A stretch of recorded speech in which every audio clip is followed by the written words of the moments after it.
जय श्री कृष्णा। राधे राधे। जो चैत मास के जो कृष्ण पक्ष की जो काशी है उसको पाप मोचनी काशी के नाम से जानते हैं। पाप मोचनी काशी यानी कि पापों से छुटकारा दिलाने वाली काशी।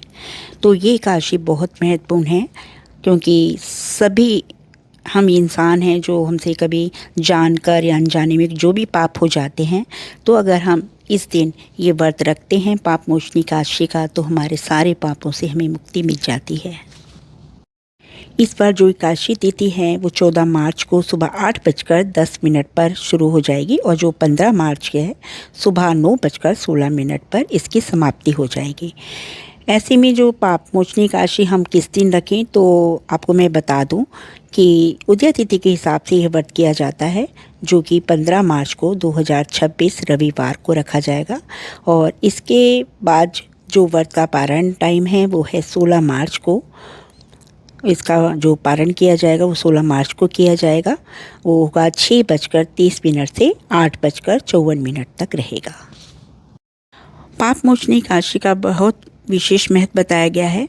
इस दिन हम अगर भगवान विष्णु की चतुर्भुज रूप में उनकी पूजा करते हैं तो इससे साधक को हर परेशानी से मुक्ति मिल जाएगी और नकारात्मक जो ऊर्जा से निजात मिलेगा। उसके बाद इस व्रत का पालन करने से 1000 गायों के दान के समान पुण्य की प्राप्ति होती है।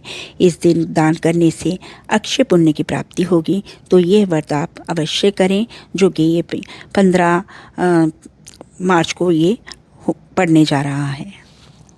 आइए अब हम इसकी कथा जान लेते हैं। एक बार अर्जुन ने भगवान श्री कृष्ण से कहा, हे मधुसूदन, आपने फाल्गुन मास के शुक्ल पक्ष की काशी अर्थात अमल की काशी के बारे में हमें विस्तार से बताया। अब आप चैत मास के कृष्ण पक्ष में आने वाली काशी का नाम बताएं तथा उसकी क्या विधि है। कृपया करके आप मेरी बढ़ती हुई जिज्ञासा को शांत करें। भगवान श्री कृष्ण ने कहा, हे अर्जुन, चैत मास की कृष्ण पक्ष की काशी को पाप मोचनी काशी के नाम से जानते हैं। एक बार की बात है, पृथ्वी पति राजा मानधता ने लोमेश ऋषि से यही प्रश्न किया था जो तुमने मुझसे किया है। अतः जो कुछ भी ऋषि लोमेश ने राजा मानधता को बताया वही मैं तुमसे कहने जा रहा हूँ। राजा मानधता ने धर्म के गुहतम रहस्यों के ज्ञाता महर्षि लोमस से पूछा, हे श्रेष्ठ मुनि, मनुष्य के पापों का मोचन किस प्रकार संभव है? कृपा कर कोई ऐसा सरल उपाय बताएं जिससे सभी को सहज ही पापों से छुटकारा मिल जाए। महर्षि लोमश ने कहा, हे निरपति, चैत मास के कृष्ण पक्ष की जो काशी है उसको पाप मोचनी काशी कहते हैं। इसके व्रत के प्रभाव से मनुष्य के अनेक पाप नष्ट हो जाते हैं। मैं तुम्हें इस व्रत की कथा भी सुनाता हूँ और इसको आप ध्यानपूर्वक सुने। प्राचीन समय में चैत्रनथ नामक का एक वन था। उसमें अप्सराएं किन्नरों के साथ विहार किया करती थी। वहाँ सदैव बसंत का मौसम रहता था, अर्थात उस जगह सदा नाना प्रकार के पुष्प खिला करते थे। कभी गंधर्व कन्या विहार किया करती थीं, कभी देवेंद्र अन्य देवताओं के साथ क्रीड़ा किया करते थे। उसी वन में मेघावी नाम के एक ऋषि भी तपस्या में लीन रहा करते थे, जो कि वो शिव भक्त थे। एक दिन मंजू घोषा नाम एक अप्सरा ने उनको मोहित कर उनकी निकटता का लाभ उठाने की चेष्टा की। इसलिए वह कुछ दूरी पर बैठ वीणा बजाकर मधुर स्वर में गाने लगी। उसी समय शिव भक्त महर्षि मेघावी को कामदेव भी जीतने का प्रयास करने लगे।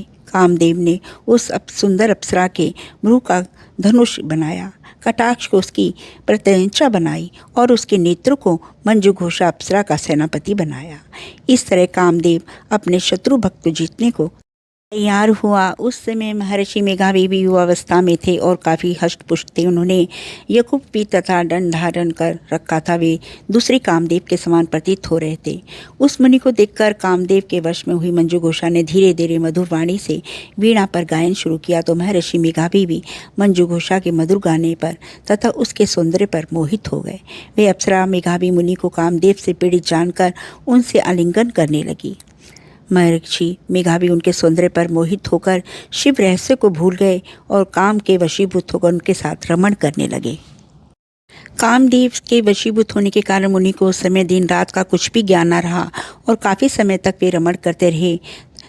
मंजू घोषा उस मुनि से बोली, हे ऋषिवर, अब आप मुझे बहुत समय हो गया है, अब जाने की आज्ञा दें। अप्सरा की बात सुनकर ऋषि ने कहा, हे मोहिनी, संध्या हो तो आई हो, प्रातः होने पर चली जाना।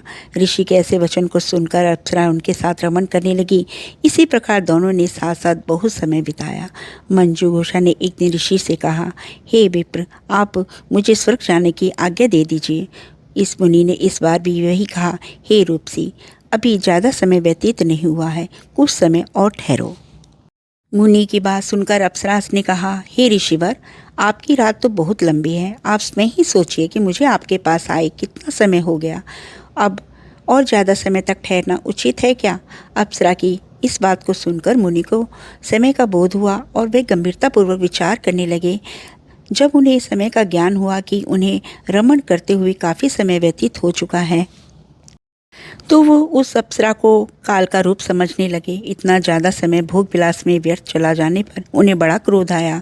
अब वे भयंकर क्रोध में जलते हुए उस तप का नाश करने वाली अप्सरा की तरफ भ्रुकुटी तान कर देखने लगे। क्रोध से उनके अधर कांपने लगे और इंद्रियां बेकाबू होने लगी। क्रोध से थरथराते स्वर में मुनि ने उस अप्सरा से कहा, मेरे तप को नष्ट करने वाली दुष्टा, तू महापापनी और बहुत ही दुराचारणी है। तुझ पर धिक्कार है। अब तू मेरे श्राप से पिशाचनी बन जा। मुनि के क्रोधयुक्त श्राप से वह अप्सरा पिशाचनी बन गई। यह देखकर वह व्यथित होकर बोली, हे ऋषिवर, अब मुझ पर क्रोध त्याग कर प्रसन्न हुई और कृपा करके बताई कि श्राप का निवारण किस प्रकार होगा।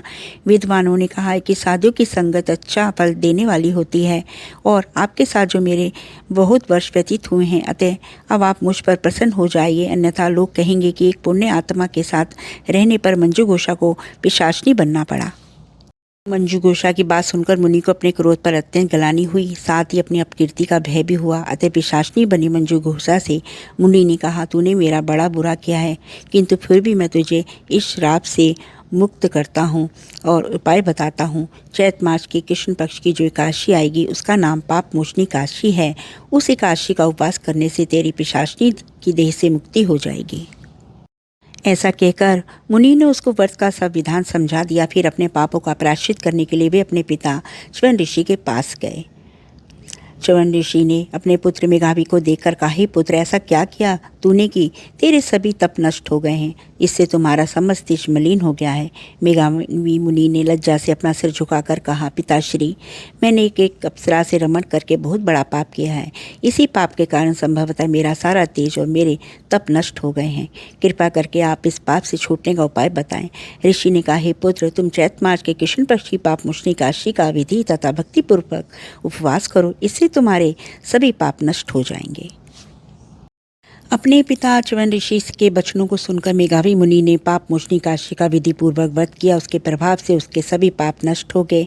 मंजू घोषा अप्सरा भी पाप मोचनी एकादशी का उपवास करने से पाप पिशाचनी की देह से छूट गई और पुनः अपना सुंदर रूप धारण कर स्वर्गलोक को चली गई। इस दिन अगर हम व्रत करते हैं, जप करते हैं, तप करते हैं, तो हमें इसकी विशेष फल की प्राप्ति होती है और हमारा जो अंतःकरण है वो शुद्ध होता है और सुख समृद्धि और खुशहाली मिलती है। जय श्री कृष्णा, राधे राधे। आपको मेरी ये वीडियो अच्छी लगी तो प्लीज़ आप मेरे चैनल को सब्सक्राइब कर दें, लाइक करें और शेयर करें। जय श्री कृष्णा, राधे राधे।